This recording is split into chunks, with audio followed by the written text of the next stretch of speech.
This week, in the Bible in 1 Year reflection by Nicky Gumbel, I heard Nicky Gumbel had obviously recorded a special addition to the Bible in 1 Year for this year. And he was talking about how God uses difficult circumstances, such as the crisis of 2020. God uses difficult circumstances to bring about his purpose and his mission. He uses difficult circumstances, people going through difficult situations for his good and for his glory. And that maybe some of the difficult times that we're experiencing are things that God can use for something stronger in the future. And there are many people in the Bible who go through difficult circumstances, but God uses that to bring about his purposes. And in the coming weeks, we want to look at some of the leadership principles from the scriptures, from the Bible, to see how we might be able to come through this period that we're going through and not just survive it, not just hold on to the end of 2020, but somehow lead through this process of coming through this so that we can have a stronger future. If we think about the pandemic of 1918, what we call the Spanish flu, it changed many things about society and people didn't go back to how it was before. If we think about the Great Depression in the 20s and 30s, people didn't go, after there was economic recovery, people didn't go back to life prior to that Great Depression, they moved on. If we think about all of the societal changes that happened in the post-war period, people didn't go back to the 1930s, they actually saw those changes and moved on. Well, just one of those significant events led to radical change in society, and society was never quite the same afterwards. 2020 has thrown up for us some challenges, such as an economic recession, such as a global pandemic, such as a culture of shifting from working from the office to working from home. The home has really become the central point for society.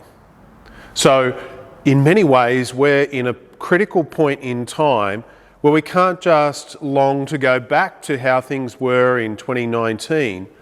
We need to lead forward and develop leadership principles that will help us lead ourselves and our church and our culture around us through this into the new reality of whatever is going to take place in the future.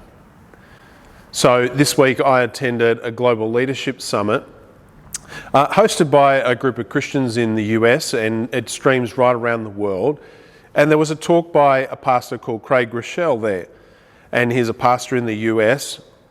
And in many ways, the platform that we've been using and some of the tools that we've been using for Church Online have come from Craig Rochelle's church.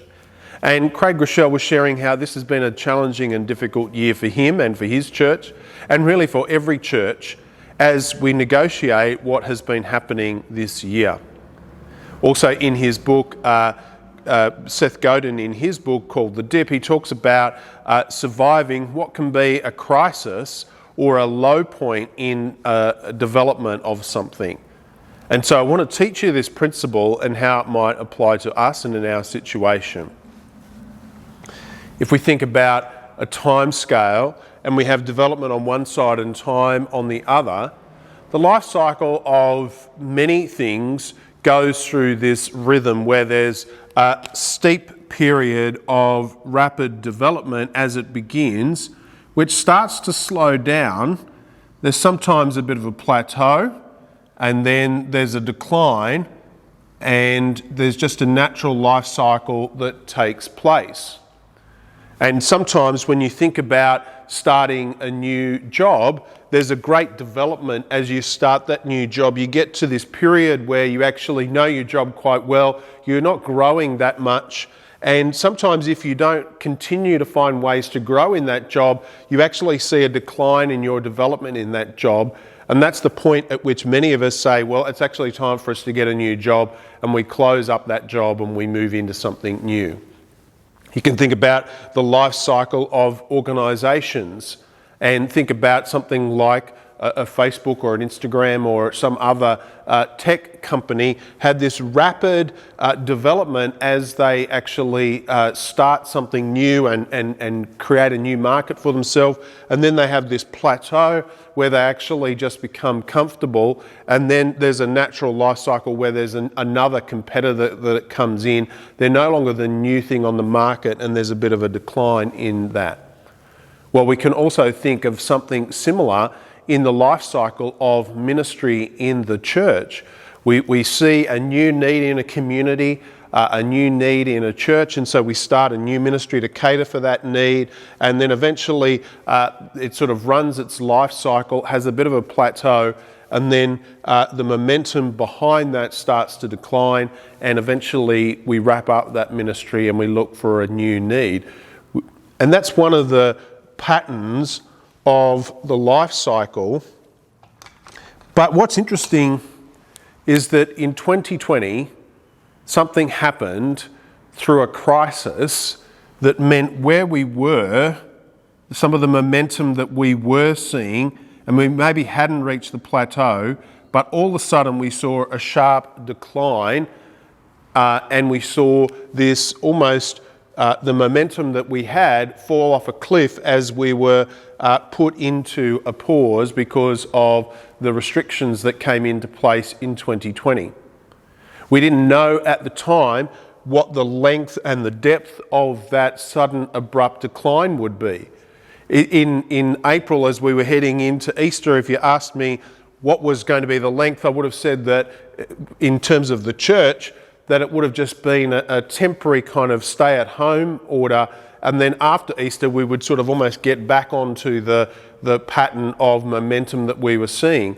We were seeing new people coming to the church every week, and we thought that that would continue in 2020. But what happened was we were all asked to stay at home. We couldn't meet in person, and in many ways that reaching out to new people suddenly declined as we all tried to work out how we were going to do church. The reality for us is that what started out as a temporary thing has become this long pattern of staying in our homes for church, and in many ways moving to online platforms for how we engage in church. And we're still waiting for what that looks like in the future. So Craig Rochelle talks about this idea of what happens in a crisis is the opportunity to lead through the dip. If we actually see this sharp decline, what can happen is we can actually say, well, we're going to wait until we get back to normal, or we can actually see, well, we have to lead through this process and lead to a new period of momentum building. We need to lead through this decline, lead through this dip, and start to see ways that we could actually build momentum, not just by going back to what we were doing, but in light of some of the new insights that we have, see ways that we can reach new people with new methods, as well as some of the methods that we used to do, and we can see it as a way of strengthening our future and start to lead through the dip into a brighter future. I'm not sure where you are sitting at the moment, but for me it's probably still in this unknown phase of unsure of whether we've got further to go or whether we're actually on the process of starting to come out. If we're able to come out of these stage 4 restrictions, perhaps we're on the way out. If not, there's probably going to be some further stagnation down here at the bottom. Well, how does this apply practically? If you think about your life as a leader, the sphere of influence that you've been placed in means that you can either wait till you get back to how things were early in the year, or you can start to see yourself as a leader being able to influence other people and start to lead through the dip and help people around you see the opportunities that are available to them. Imagine if in your workplace, instead of just responding like everybody else is responding, you were able to be a source of hope, a source of joy, a source of community, and a source of strength for other people so that they too can join you on coming out of this dip and see a brighter future. When everybody else is complaining about how things aren't what they wanted, you could be the person who leads through the dip to show people the new possibilities, the new opportunities, the new things that we've learnt in this period that could actually be of benefit for them long term. I'm not sure that many people want to go back to the busyness culture that was rampant in 2019. I think many of us could actually lead through this dip by showing some of the things that we've learnt that could strengthen people and give them a greater sense of meaning and purpose in their life in 2021. Perhaps this also has implications for us as a church. Think about how we as a church love to come together to worship. And we would come into the church building and we would have a sense of worship. Well, 2020 comes along and we are no longer able to worship collectively, and we're sitting on our couch at home watching worship on a computer screen and feeling a little disconnected from it, but we're engaging in it, but it's not quite what we naturally think. Well, instead of just waiting till we can get back in the building, what if we used this dip as an opportunity to understand what worship really is? That it's not just about the quality of the music and the quality of the collective singing, but it's a crying out of the heart to God. And we were able to have a deeper understanding of worship. And so when we come back out of this dip and we're able to start to worship collectively together, we actually have a stronger sense of worship and a new understanding of worship, and we can actually have a greater sense of worship into the future. What if our understanding of inviting people to come to know Jesus, which in the past was probably about getting them into this church building, and we were seeing new people come to the church every week, but that sort of took a nosedive. And what if we, through this period of the dip, actually started to see, well, we don't just have to invite people to a church service. We could invite them to our small group. We could connect with them on Zoom. We could invite them to watch a YouTube clip. We could engage with them on social media, as well as in the future invite them into the community of our church when we start to gather again. You start to lead through this dip, get a new understanding of what invitational culture is, and we start to invite people into a life-giving relationship with Jesus and to encounter the Holy Spirit in not just one way, but in multiple ways, and we have a stronger future because of that. What if we as a church were able to see some of the things that we've done in the past and we lost momentum, but we lead through the dip so that we can have a stronger future in 2021? Well, as a church, there are some things that we are going through at the moment where we're sort of in this period here, and we're seeing that we're not quite sure what the future holds. But we as a church are led by the Holy Spirit.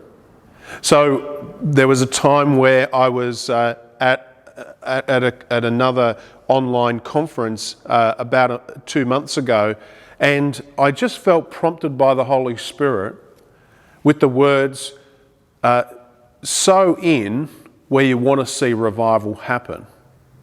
Sow in where you want to see revival happen. And I interpreted that as, if we want to see revival happen locally where we are, in our sphere of influence, we need to sow into the sphere of influence where we're planted. We need to be a leader in the sphere of influence where we're planted. And we as a church need to invest locally in order that we can see a momentum start to happen in ministry locally. Well, recently we had a few opportunities come towards us as a church, and the parish council were invited into a discussion about some ministry opportunities for 2021. Now, many of them are at very beginning stages, and some of them are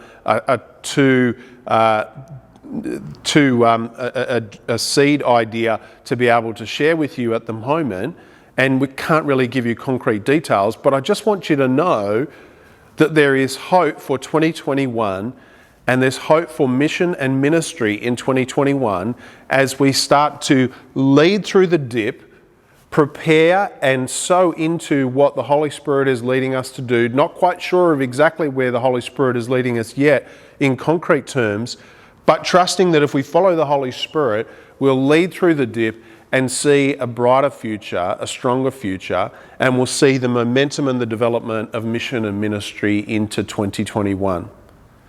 So, for example, what if there's a church at the moment that is wanting to partner with other churches to plant a brand new church in a growth suburb in Melbourne? It's a church that wants to plant a church, and they've started the discussions with that and trying to find a location and start to gather a team. What if we as a church could partner with them to help them with resource, to help them with prayer support, to help them with encouragement, and to let them know that we're behind them? What if we could engage in that process into 2021 and see not just the momentum that we want to see in our own church of having more people come to know Jesus, but that could also come into a new church plant and more people in an area come to know Jesus? Wouldn't that be wonderful if we could partner with that? Or think about some of the ministry that we'd started to see happen as some of the churches got new ministers in this area, and the churches around us, we started to build relationships and build connections, and we had Alpha last year and it was starting to see, but 2020 had a dip in the connections and the ministry opportunities that we as local churches in Hobsons Bay were able to engage in. Well, imagine if we were to sow into this dip and lead through this dip period by sowing the seeds of connections for 2021 so that we could see greater momentum and greater development of ministry in the Hobsons Bay area. Wouldn't that be wonderful if we could do that? And there's some ideas that are happening about this time as we start some planning for 2021. Well, there's many opportunities that we can have, and in some ways, the digital opportunities are just the beginning of the opportunities that we've got. There will be more opportunities that will come to us, and if we see ourselves as leaders and being able to lead through the dip, then we will be able to help not just ourselves, but other people not get left behind or not just hold on until 2020 is over and done with, but they'll be able to see this period as an opportunity to sow into a brighter future. Can I just thank you for your involvement in our church? Can I just thank you for your connection with our church?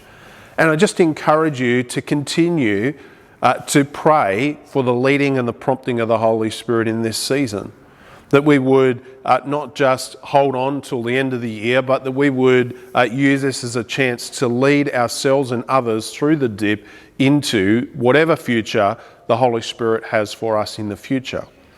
I encourage you to pray for me and the parish council as we discern some of these opportunities that are coming across our desk, so to speak. And as we discern these, that you would be praying for us as we understand what opportunities they are and how we can partner with them, and that we would get behind them, and that there could be a real opportunity for growth in mission and ministry in 2021. These are difficult times, challenging times, but we're starting to see that there's hope for the future. There's an opportunity for the gospel, the good news of the life, death and resurrection of Jesus, to be a light in the darkness, to be the light that other people can follow out of the darkness so that they can come to a life of meaning and purpose in a relationship with Jesus. So as we look to the future, let's engage in this process as developing leaders who have influence with other people, who have an opportunity to present hope and joy and faith to people so that they can have purpose, so that they can see that there's new opportunities for them and that they can come into a life-giving relationship with Jesus and feel the power of the Holy Spirit in their life.